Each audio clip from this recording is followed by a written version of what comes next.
Un cordial saludo para todos y para todas.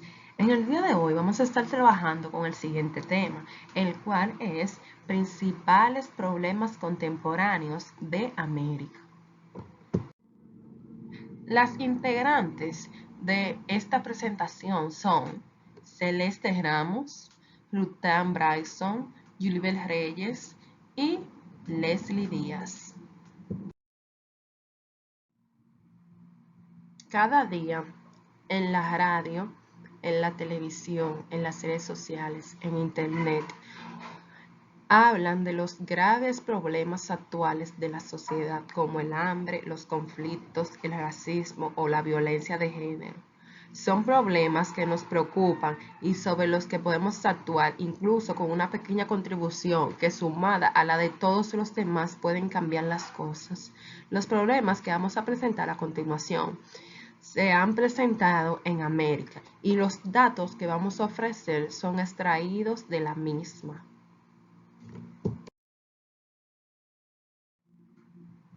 Con esto, damos inicio a nuestra presentación, donde se trabajarán situaciones como la corrupción, la desigualdad, feminicidios, racismo, deforestación, megaminería y neopopulismo.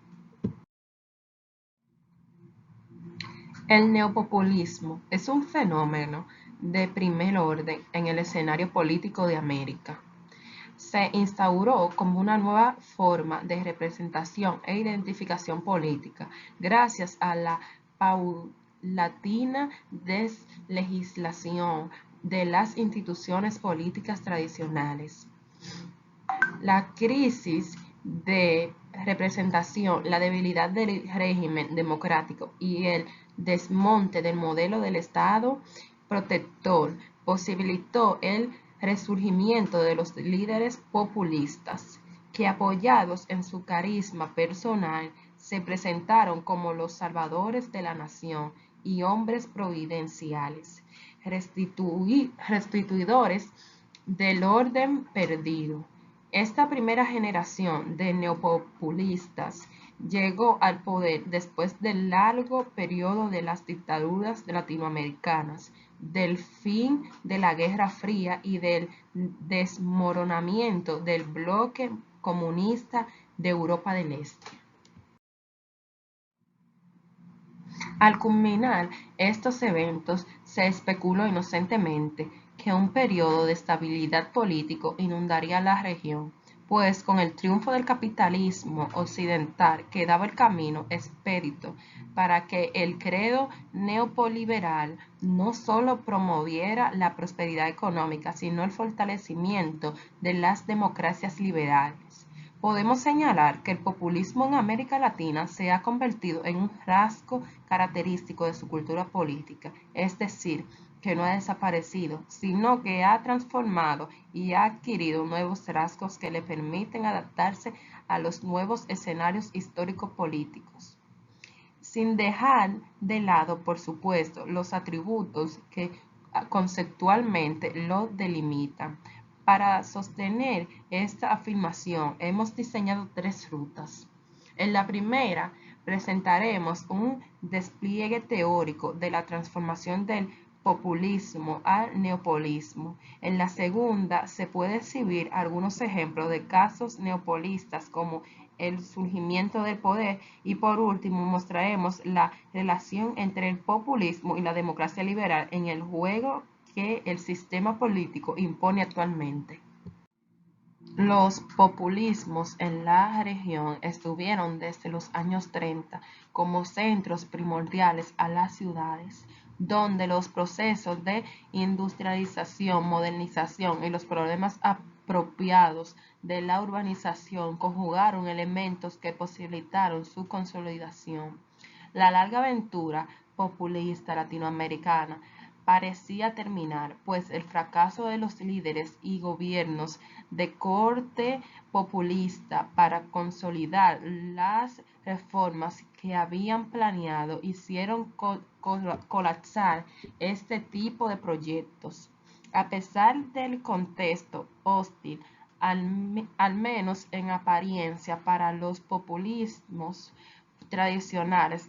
Empezaron a surgir una nueva oleada populista llamada tercera generación o neopopulistas, que lograron adaptarse con un discurso de estilo y estrategia al contexto de la globalización.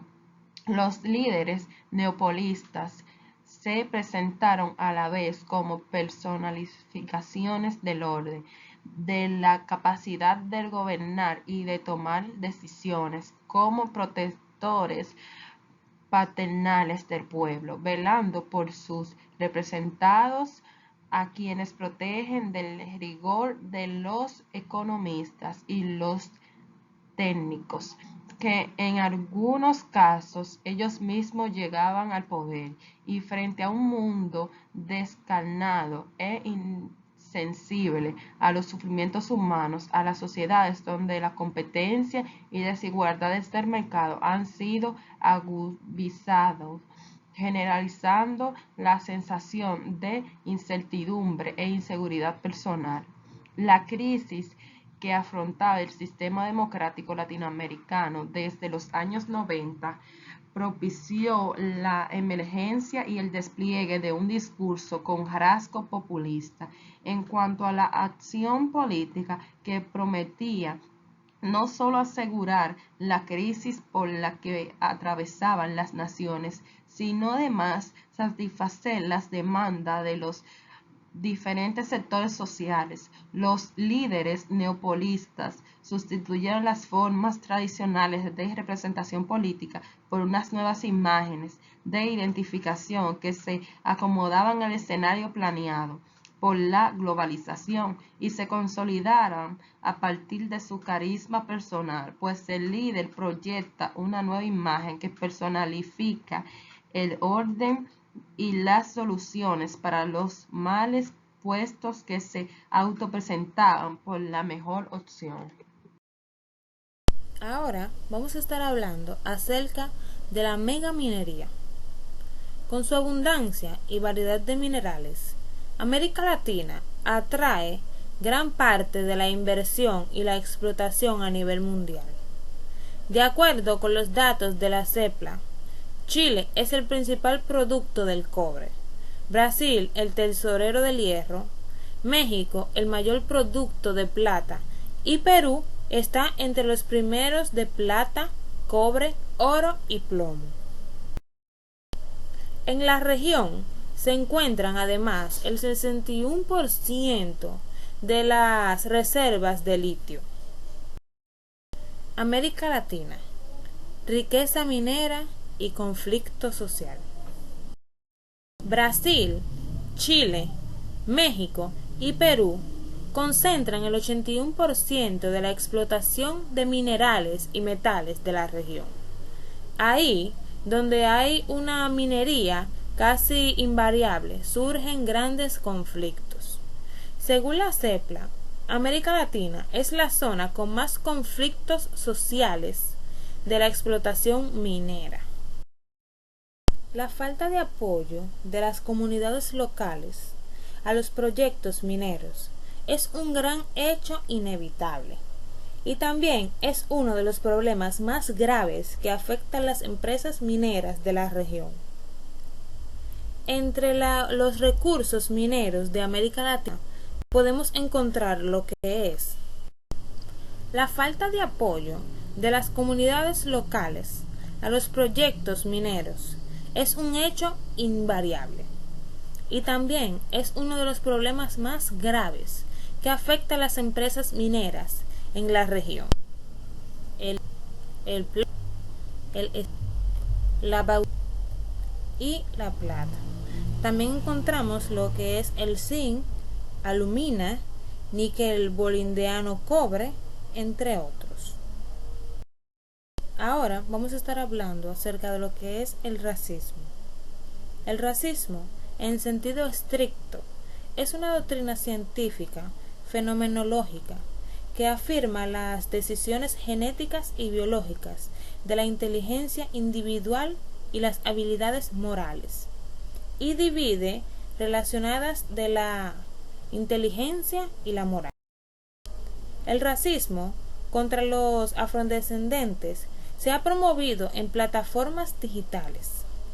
Este fue el tema central de discusión en el primer seminario sobre la iniciativa digital para los jóvenes afroamericanos, realizado en Cali del 12 al 14 de diciembre con los líderes de Brasil y Colombia. En el Plan Afrolatino Digital 2016, patrocinado por el Centro de Investigación de la Diáspora Africana, la Universidad de Harvard y Google Brasil. Porque según Brasil y Colombia son los países con mayor población afrodescendentes del continente americano, incluso superior a Estados Unidos. El gobierno colombiano estima que es el 10%, pero Naciones Unidas estima que está entre los 25% y los 30% detallados. No hay dos mundos diferentes. Los números son reales.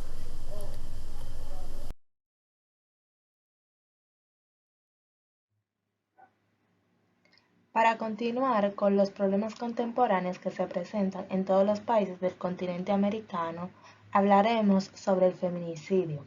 Se considera feminicidio a la muerte violenta de las mujeres por razones de género. Cabe destacar que es la forma más extrema de violencia contra la mujer. El origen del feminicidio va desde una educación genérica desigual con unos roles asumidos y reforzados según sea el sexo. Machismo, un sentido de pertenencia asumido, sobreapego, dependencia emocional, baja autoestima, trastornos psicoemocionales no superados, poca tolerancia a la frustración, mal manejo de la ira y de los impulsos, hasta la falta de habilidades y destreza para el manejo adecuado de los estresores psicosociales, junto a las determinantes de pobreza, exclusión social, trastorno de personalidad y el abuso de sustancias.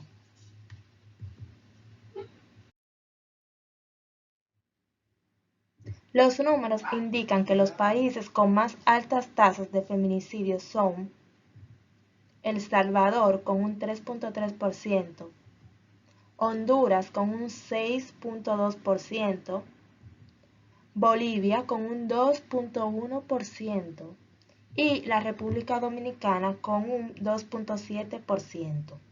En todos esos países se vieron presentadas las consecuencias de los feminicidios, lo cual trajeron consigo otros tipos de problemas.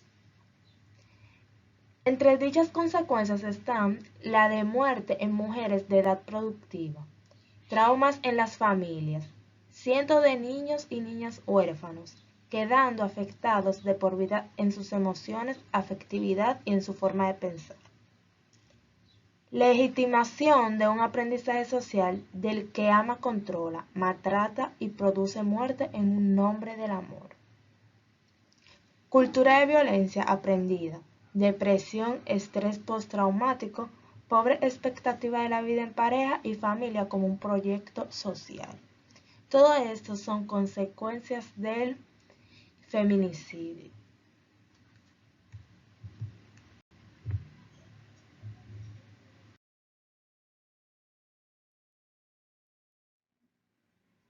Otros de los problemas contemporáneos que se presentan en toda América es la deforestación. La misma puede ser definida como el proceso de despojar un terreno forestal de sus plantas y árboles. Al hacer eso, las personas no toman en consideración que los bosques cumplen valiosas funciones en la naturaleza y perderlo es muy perjudicial para el medio ambiente. Además, contribuye al cambio climático, ya que los árboles secuestran carbono mientras crecen. Solo en algunos casos muy concretos este proceso puede ser beneficioso para el planeta. Como bien sabemos, el continente americano se encuentra dividido en regiones. En la región de América Latina, los bosques ocupan un 46.4% de la superficie total. Entre 1990 y el 2015 se desforestaron 96.9 millones de hectáreas, un riesgo importante para su supervivencia. Las principales causas tienen que ver con la ganadería, la agricultura y la urbanización del terreno. Latinoamérica es una de las 3 regiones del mundo donde más avanza la deforestación. Algunos de los países del continente americano con casos de deforestación son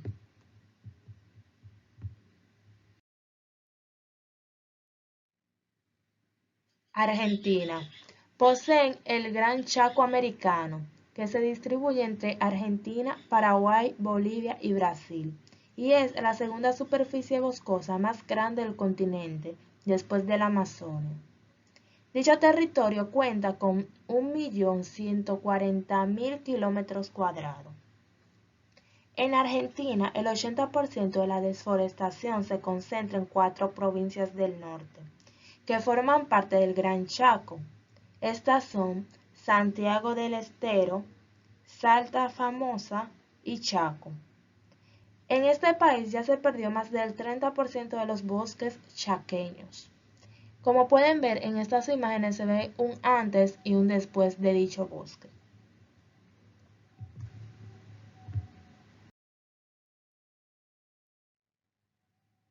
Otro país es Bolivia.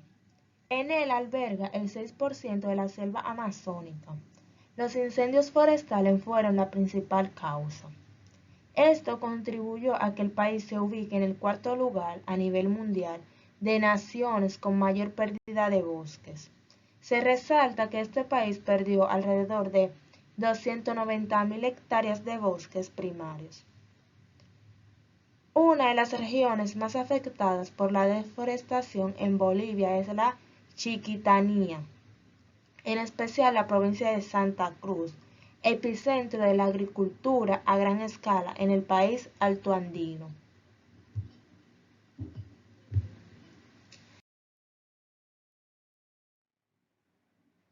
Y por último, pero no menos importante, tenemos a Colombia. En Colombia se encuentra el 79% de la selva tropical del Choco. Es la más húmeda del mundo. Así también se encuentra el 8% de la Amazonia. Y aunque las cifras de la deforestación de bosques primarios han sido a la baja en los últimos años, el país sigue ubicándose entre los 10 que más pérdidas se registran. La pérdida de bosques primarios en este país aumentó, sobre todo a partir de la firma del Acuerdo de Paz entre el gobierno y las Fuerzas Armadas Revolucionarias de Colombia en el 2016.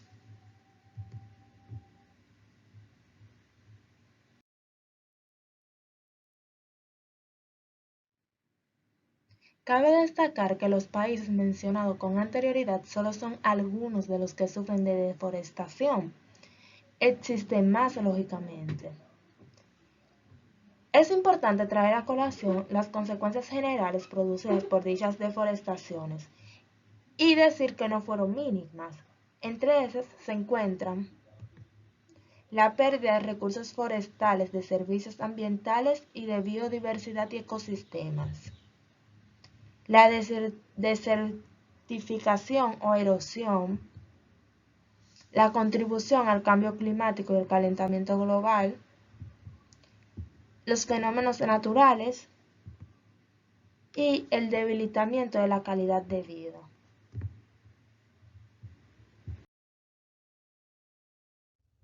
Ahora estaremos hablando de la corrupción. Esta la podemos definir como un abuso de poder público para obtener beneficio particular, pero debemos de aclarar que la definición de esta puede variar. También es la acción o efecto de corromper es decir, es el proceso de quebrar deliberadamente el orden del sistema, tanto ético como funcionalmente para beneficio personal. Las causas pueden ser: las sociedades ven a la corrupción como una parte cultural, la impunidad o falta de legislación anticorrupción adecuada. La impunidad es una de las principales y más claras causas de la corrupción. La desigualdad es prácticamente generalizada en muchos países en vías de desarrollo y sube principalmente cuando la riqueza se encuentra desigualmente repartida. También el mal funcionamiento de las instituciones públicas tiene una estrecha relación con la desigualdad. La falta de valores éticos son algunas de las principales causas que se encuentran en la corrupción en América. Ahora pasaremos a hablar de los países con mayor corrupción en América Latina. América Latina es conocida como una de las regiones más corruptas, teniendo más de 10 países con alto porcentaje de corrupción. Un ejemplo de esto es Venezuela, que encabeza la lista según la Transparencia Internacional, mejor conocida como TI. Es el país con mayor índice de percepción de corrupción, IPC, en América y el Caribe, y ocupó el quinto lugar en el mundo en el 2019. Según el estudio público este jueves por Transparencia Internacional en Berlín. Los 10 peores países de América en el ranking de Transparencia Internacional. En primer lugar tenemos a Venezuela con la ocupación en 176, Haití 170, Nicaragua 159, Honduras en la posición 157, Guatemala 149, Paraguay y República Dominicana en 137, México y Bolivia en la posición 124 y Panamá en la 111.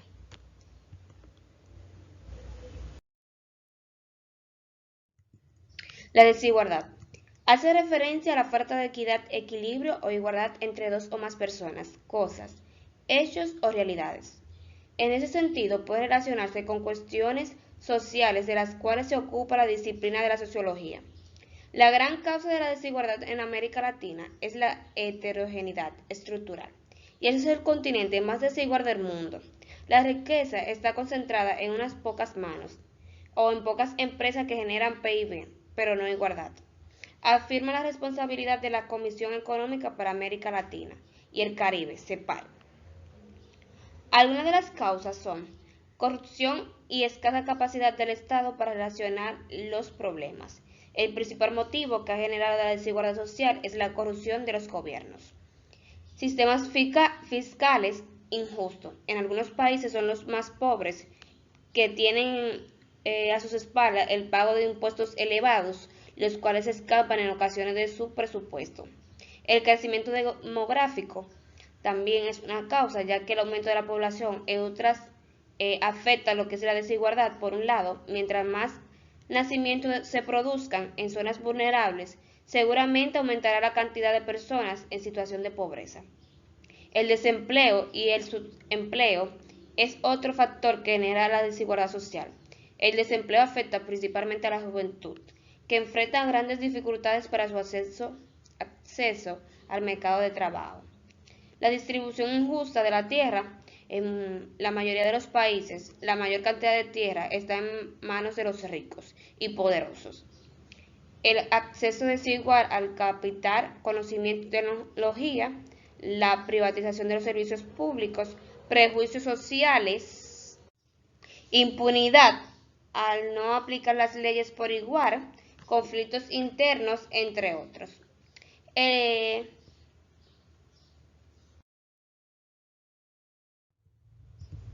Países con mayor desigualdad en América. El índice de Gini es un indicador que mide la desigualdad de ingresos.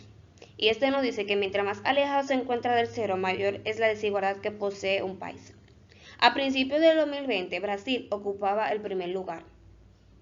Pero esto cambió a finales del 2020, principios de octubre, donde Colombia pasó a posicionarse como el primer país de América con mayor desigualdad. Según el Índice de Desarrollo Regional, en América Latina, Colombia es el país con más desigualdad en la región.